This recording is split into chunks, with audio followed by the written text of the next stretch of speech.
Hello, I'm Ed Thornton, Associate Editor of the Church Times. I'm joined by the editor of the Church Times, Sarah Meyrick. I'm just going to talk about a few of the changes to the paper in our 10th of January edition. So, Sarah, could you just tell us a bit about this? Sure. So I came in, as you know, Ed, as editor in October 2024, following Paul Handley, who'd been editor with great distinction for 29 years. So big shoes to fill, and a great privilege to be taking on the job.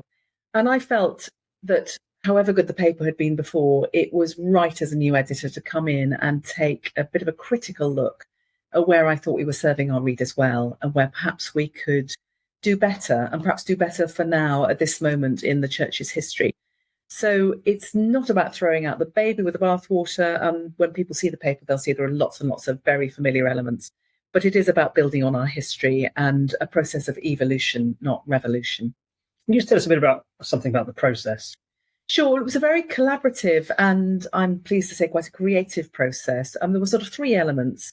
In the summer of 2023, we carried out some reader research. We got a huge volume of surveys back from people, which I found very heartening because it suggests that people really care about the Church Times.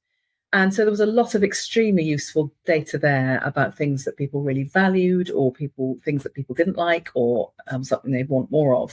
Obviously, our readers aren't all going to agree about everything, and it's very important that we offer a varied diet.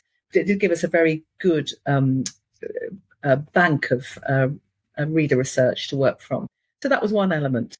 Another was looking at our web statistics, which give us some useful granular information as to what people are reading, obviously only online, but we can measure quite accurately what pages are getting lots of views and lots of shares and what aren't, and what gets shared on social media. So that was extremely useful, as well as giving us some good data to look at.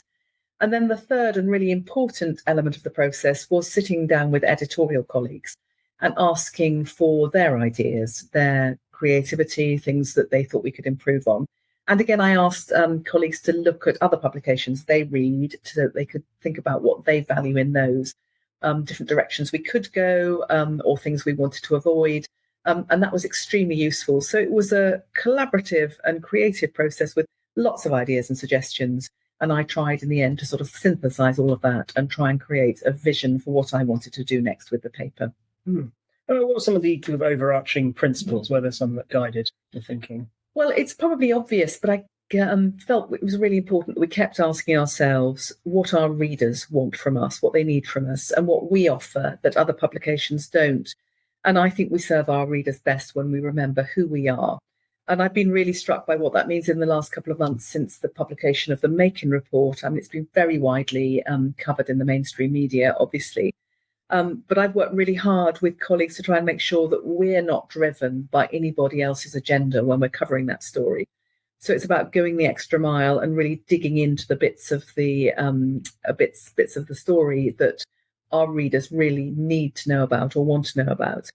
So that means continuing our long commitment to accurate, independent and responsible reporting, critiquing the church where we need to do that, and offering readers a pretty kind of varied diet. And actually, some of that means allowing some really contradictory, sometimes, opinions to feature on our pages, and providing a safe space for difficult conversations. I guess it's what Archbishop Welby used to call good disagreement.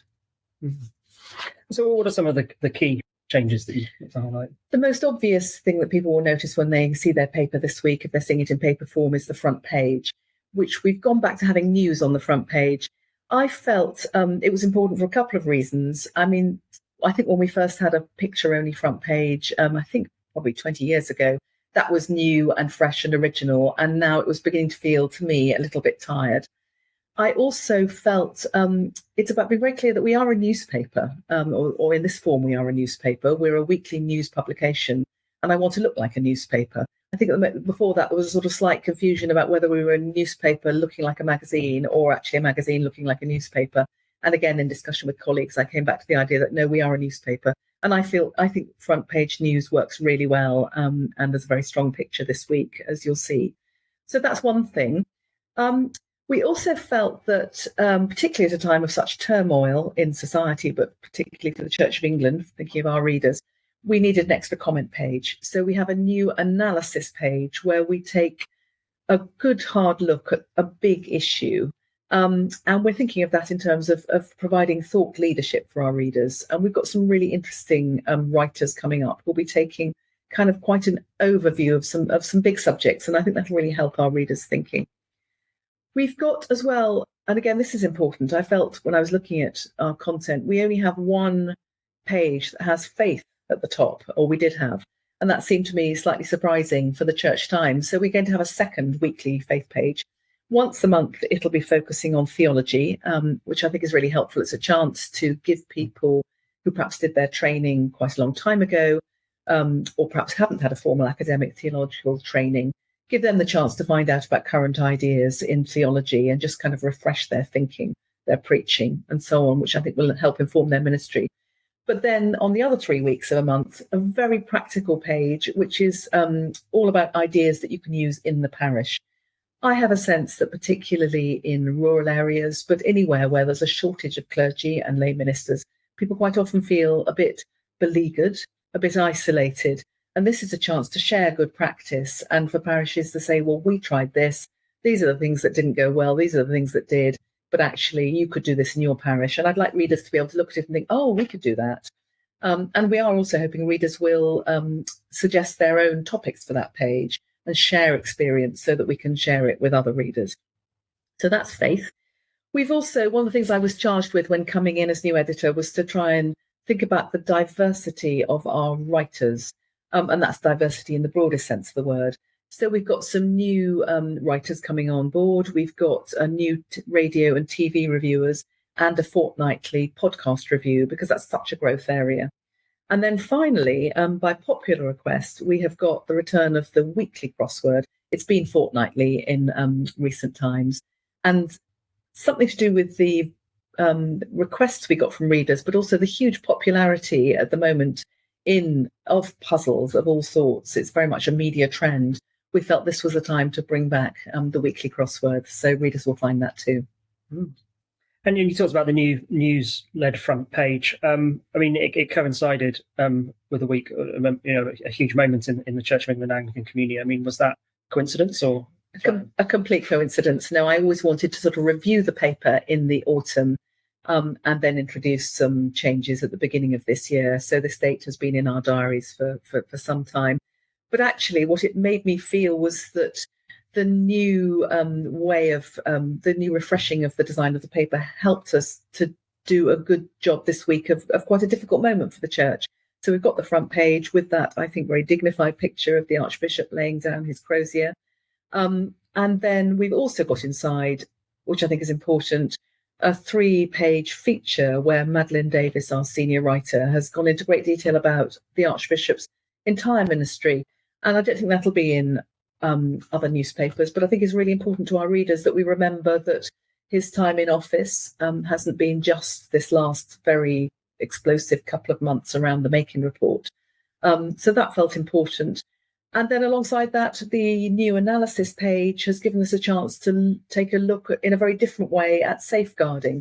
So again, the changes, I think, have allowed us to cover this week in a kind of good and appropriate way. So it's actually all come together well for this week. Let's think about the weeks and months and years ahead. I mean, what are your hopes for the Church Times? Well, what I want above anything is for the Church Times to be essential reading for everybody who's involved in the church. And I should say that doesn't mean they will agree with everything they read in our pages. I mean, far from it. But I hope they can see that we take our task seriously.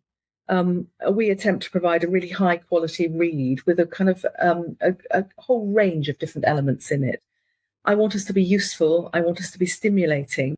And I want us to be helpful to our readers as they live out their vocations and make sense of what is, it seems, a very confusing world at the moment. And in a time of great upheaval for the church and for society, it seems to me there's never been a more important time to read the Church Times. And we really hope people will continue to enjoy the paper and the website and app. Thank you. But if you'd like to subscribe, we have a special digital offer for the next 2 weeks, which is £10 for the next 2 months, which gives you full access to our website and app. And included in that is 2 months of access to the best-selling Reflections for Daily Prayer app. So if you go to the web address at the bottom of the screen to find out more. Sarah, thank you for your time. Thank you.